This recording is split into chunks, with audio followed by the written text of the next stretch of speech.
this morning? Teacher, hope you're fine. Yes, I'm fine too, thank you. Oke, hari ini kembali bertemu dengan Teacher Sihol, tentu dalam pembelajaran religion. Teacher berharap anak-anak teacher di rumah semua dalam keadaan sehat.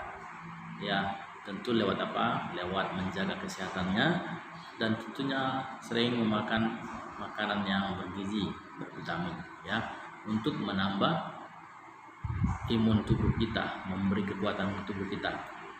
Baiklah, kita akan mulai. Before our start to study religion, prepare your heart. Now we want to pray. Let's pray.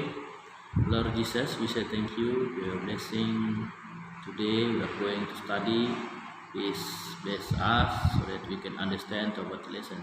Thank you Jesus, thank you Lord. In the name of Jesus Christ we pray to you. Amen. Baik Rizal, kita akan masuk pembelajaran hari ini.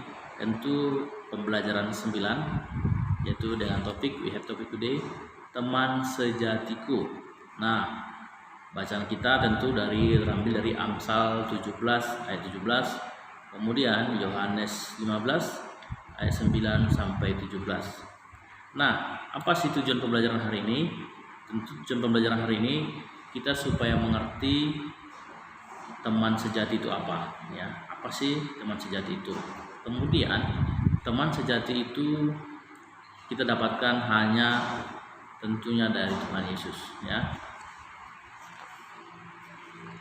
Jadi mari persiapkan buku kamu. Kita akan lihat di halaman 80 sampai halaman 82. Kita akan bahas ini dan pelajari ini. Tujuan pembelajaran mampu mendeskripsikan pengertian teman dan sahabat, mampu meyakini kemahakuasaan Allah melalui kehadiran Tuhan, mampu menunjukkan tindakan bersyukur atas teman yang dimilikinya. Pengertian dari teman.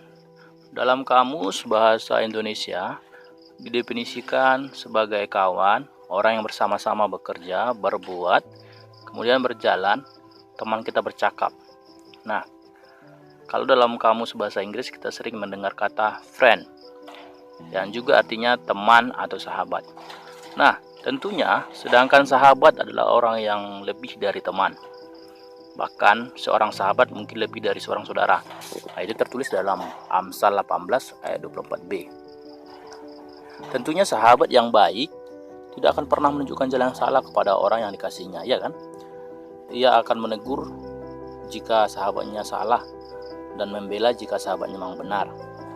Nah, kita akan melihat dalam kitab Perjanjian Baru, Tuhan Yesus menyebutkan dirinya sebagai seorang sahabat. Kenapa?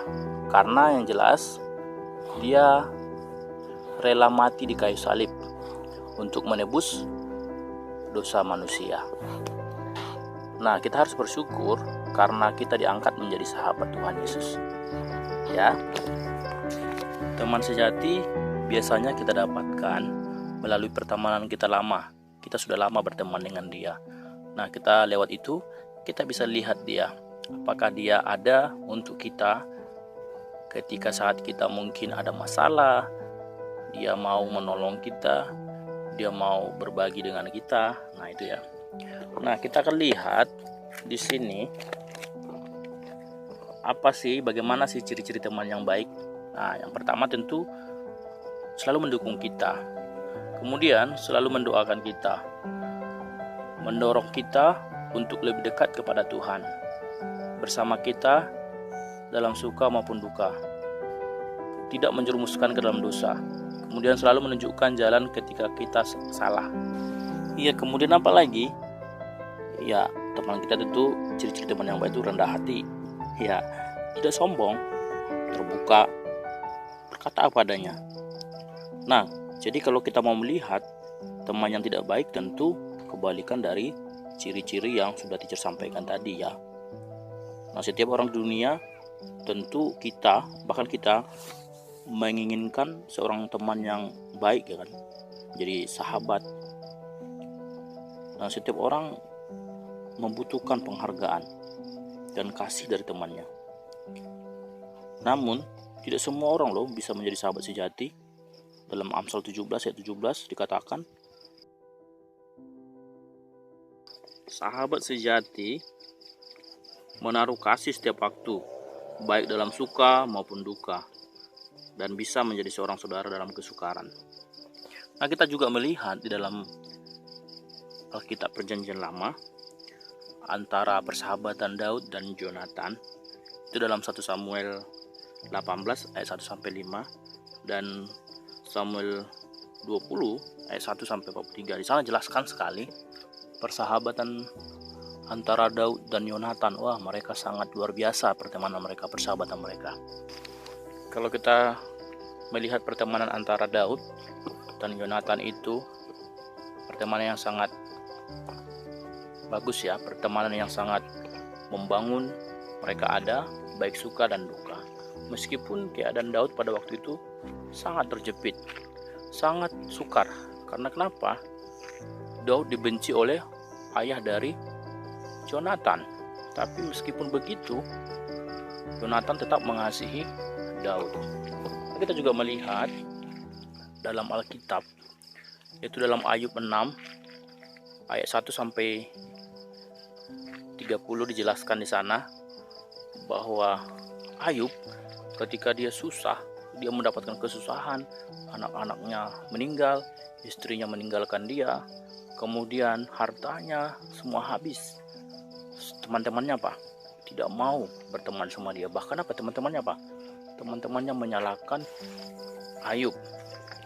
Kemudian teman-temannya mengatakan si Ayub itu adalah orang yang berdosa, sehingga Ayub mendapatkan kesukaran, mendapatkan kemiskinan, bahkan apalagi penyakit.